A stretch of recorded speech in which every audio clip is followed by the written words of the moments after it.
आणि इथे तुम्ही राहू शकता टेंट वगैरे लावून. तर तुमच्यासाठी जो स्टेचा खर्च आहे तो वाचू शकतो या ठिकाणी आल्यावरती.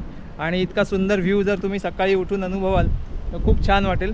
तिकडे मागच्या साईडला गेलं तर अजून खूप छान सुंदर व्ह्यू दिसतोय इकडच्यापेक्षा. पण तिकडचा जो इकडे कसं आपल्याला बीच दिसतोय समोर मस्तपैकी, पण त्या साईडला गेलं तर तिकडनं असं जी किनार आहे थोडी हार्ट शेप सारखी आहे. आता आपण निघालो आहोत मिडबावमधील रामेश्वर मंदिराकडे.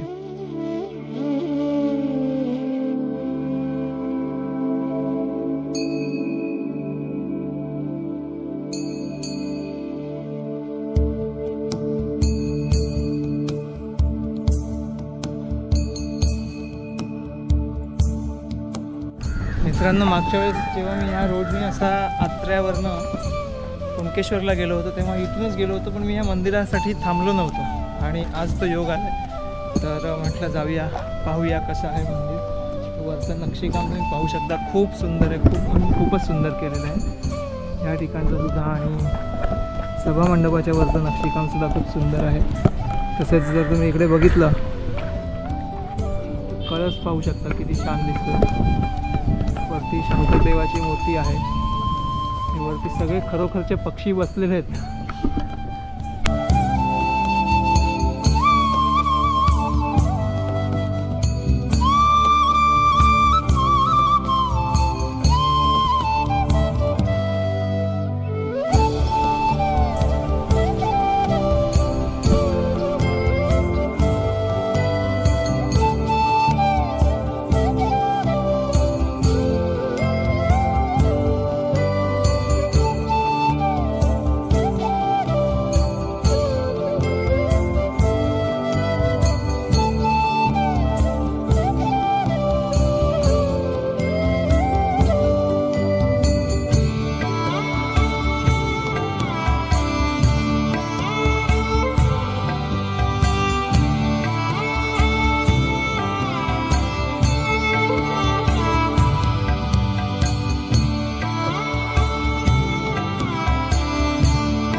तर मित्रांनो, आपण मिठबावच्या रामेश्वर मंदिरात आहोत आणि आपल्यासोबत या ठिकाणचे गुरव आहेत, मंदार गुरव.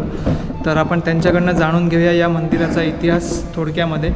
तर तुम्ही काय सांगाल याबद्दल? माझं नाव मंदार गुरव. आपल्या रामेश्वर मंदिराचा इतिहास म्हणजे 350 वर्षाचा इतिहास आहे आपल्या मंदिराला लाभलेला आहे. बरोबर. 350 वर्षानंतर आज आपलं हे मंदिर आणि आपलं हे देवस्थान वार्षिक सुरू झालेलं आहे. आणि मंदिराचा जीर्णोद्धार म्हणायचं झालं तर 2009मध्ये मंदिराचा जीर्णोद्धाराचं काम आम्ही सुरुवात केली. पूर्ण गावघराने पूर्ण रयतेने सगळ्यांनी सहकार्य केलं आणि त्यांच्या सहकार्यानेच हे भव्य मंदिर उभं राहिलेलं आहे. 2015मध्ये याचं पूर्ण जीर्णोद्धार झाला.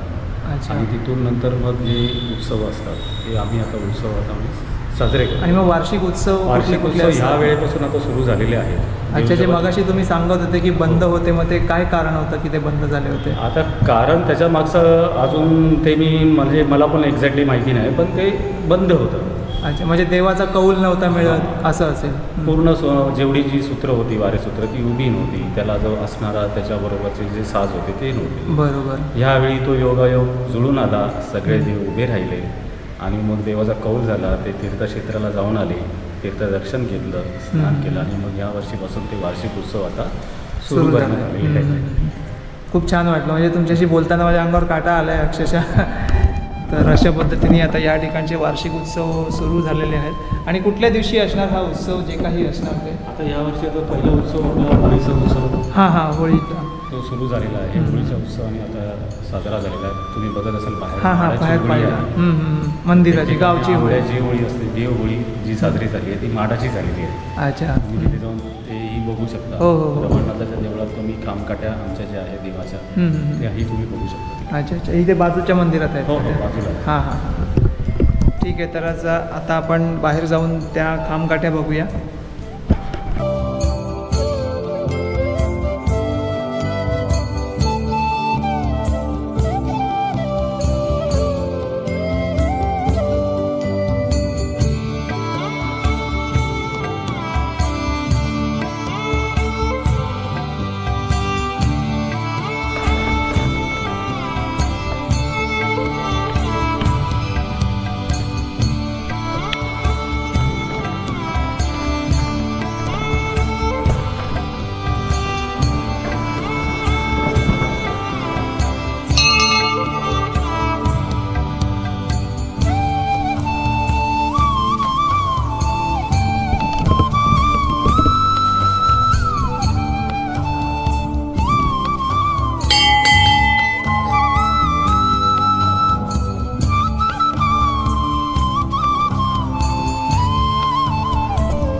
खूप सुंदर असं नक्षीकाम आहे या खांबांवरती. या ठिकाणी तुम्ही पाहू शकता गणपती बाप्पा आहेत. त्यांना धूळ लागलेली, आपण जरा स्वच्छ करूया. ते हत्ती गजराज,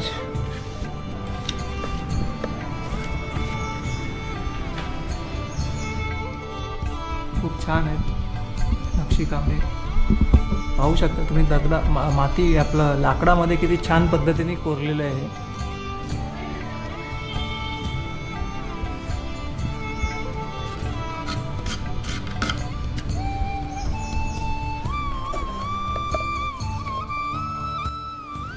तर मित्रांनो, या ठिकाणी जी बसायची बैठक आहे ती पाहू शकता. अशा पद्धतीने खाली तुम्ही असं याला टेकून बसू शकता. जसं आम्ही गावाला केलेलं आहे तसं या ठिकाणी बसण्याची बैठक केलेली आहे.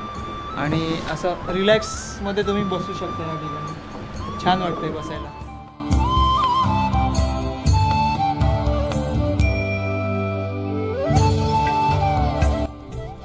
तर मित्रांनो, आपलं या ठिकाणी दर्शन घेऊन झालं आहे आणि आता आपण पुढे निघूया. हे खरंच खूप छान आहे, शांतता आहे. रहदारी आहे रस्त्यावरती कारण हा मेन रोड आहे. पण इथे आल्यावरती तुम्हाला जी शांतता जाणवेल, म्हणजे कोकणातल्या कुठल्याही मंदिरात या तुम्हाला शांतता जाणवणारच आहे. आणि याचं एक सुंदर रूप या ठिकाणी आपल्याला पाहायला मिळतं. खरंच खूप छान वाटतं आहे.